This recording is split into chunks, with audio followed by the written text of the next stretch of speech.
Sushant Singh Rajput case में आया नया मोड़, सामने आया चश्मदीद, बताया सुसाइड नहीं मर्डर है। क्या अब उठेगा राज से पर्दा? क्या अब 2.5 साल बीत जाने के बाद मिलेगा एसएसआर को न्याय? कौन है ये चश्मदीद और इसने ऐसा क्या कह दिया जो एसएसआर केस में साबित हो सकता है एक अहम कड़ी? आइए जानते हैं इस रिपोर्ट में।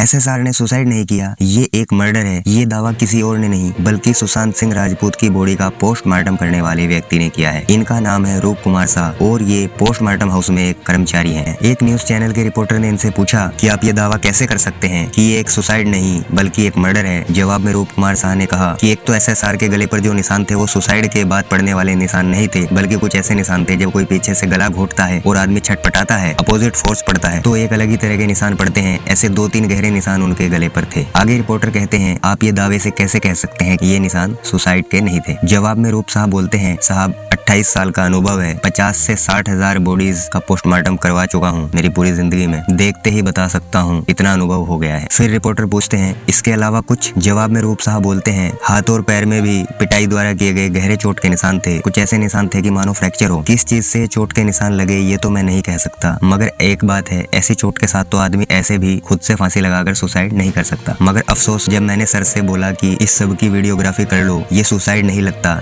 ये मर्डर लगता है, तो साहब ने बोला तुम अपना काम करो और मुझे मेरा काम करने दो। रिपोर्टर आगे पूछता है, ये सब बातें पोस्टमार्टम रिपोर्ट में सामने क्यों नहीं आई? जवाब में रूप साहब बोलते हैं, साहब अगर रिपोर्ट में ये सब बातें सामने नहीं आई तो पुलिस को रिपोर्ट डॉक्टर देते हैं। मैं तो एक मामूली कटर हूँ, मेरा काम तो केवल बॉडी को खोलने का, दिखाने का और बताने का है। रिपोर्टर ने आगे पूछा, तुम 2.5 साल से कहाँ थे, सामने क्यों नहीं आए? इस बात पर रूप साहब एक सिंपल और सीधा साधा जवाब देते हुए बोलते हैं कि कोई भी आम इंसान सबसे पहले खुद की ही जान बचाएगा और मैंने भी ऐसा ही किया, पहले खुद की जान बचाई। इससे ये भी साबित होता है कि रूप साहब को जान से मारने की धमकी भी दी गई होगी। रिपोर्टर ने आगे सवाल पूछा कि 2.5 साल में पुलिस या सीबीआई कभी आपसे सवाल पूछने नहीं आई? रूप साह ने बोला, नहीं, कभी नहीं, सवाल ही पैदा नहीं होता। केवल एक बार एक रिपोर्टर आया था और उसे मैंने बोल दिया था कि मुझे कुछ भी बोलने के लिए मना किया गया है। रिपोर्टर ने अगला सवाल पूछा, यूं 2.5 साल बाद ऐसे अचानक सामने आने के लिए ही क्यों सोचा? जवाब में रूप साह ने बोला, सुशांत का केस एक बार फिर से टीवी चैनल्स पर ओपन हो गया है, मीडिया में बात चल रही है, तो मुझे लगा मुझे आगे आना चाहिए जिससे सुशांत सिंह को इंसाफ मिल सके। रिपोर्टर फिर एक बार सवाल पूछते हुए बोलते हैं कि मुंबई पुलिस इसे सुसाइड बोलकर केस बंद कर चुकी है, सीबीआई का केस भी लगभग समाप्ति की ओर है और उसी दिशा में आगे बढ़ रहा है। क्या आपको नहीं लगता कि आपका बयान अलग दिशा में जा रहा है, जबकि डॉक्टर्स की रिपोर्ट भी यह कह चुकी है कि एक सुसाइड ही था? मगर रूप साह एक बड़ा अच्छा जवाब देते हुए बोलते हैं कि नहीं, मैं सही दिशा में बोल रहा हूँ, वीडियोग्राफी नहीं हुई थी। मगर छोड़िए अगर वीडियोग्राफी नहीं हुई थी, केवल फोटोग्राफ्स देखकर कोई भी बोलेगा कि एक मर्डर है, सुसाइड नहीं। दोस्तों, कितने आश्चर्य की बात है कि सुशांत सिंह राजपूत को गए हुए 2.5 साल से ऊपर का समय हो गया है, मगर उनके परिवार और सपोर्टर्स को आज भी इंसाफ की उम्मीद है। मगर एसएसआर को इंसाफ देने में मुंबई पुलिस के साथ साथ अभी तक सीबीआई भी नाकामयाब रही है। देखना है कि एसएसआर के कातिल और कितने दिन फांसी के फंदे से आंख मिचोली का खेल खेलते रहेंगे और कुल कितने लोग, कितनी बड़ी हस्तियां इसमें मिली हुई हैं। दोस्तों, काफी रिसर्च और मेहनत के बाद वीडियोस बनती है, हमें सपोर्ट कीजिए, हमारा चैनल सब्सक्राइब कर दीजिए। आपको यहाँ पर बिल्कुल रियल फैक्ट वाली वीडियोस देखने को मिलेंगी। वीडियो में अंत तक बने रहने के लिए धन्यवाद दोस्तों।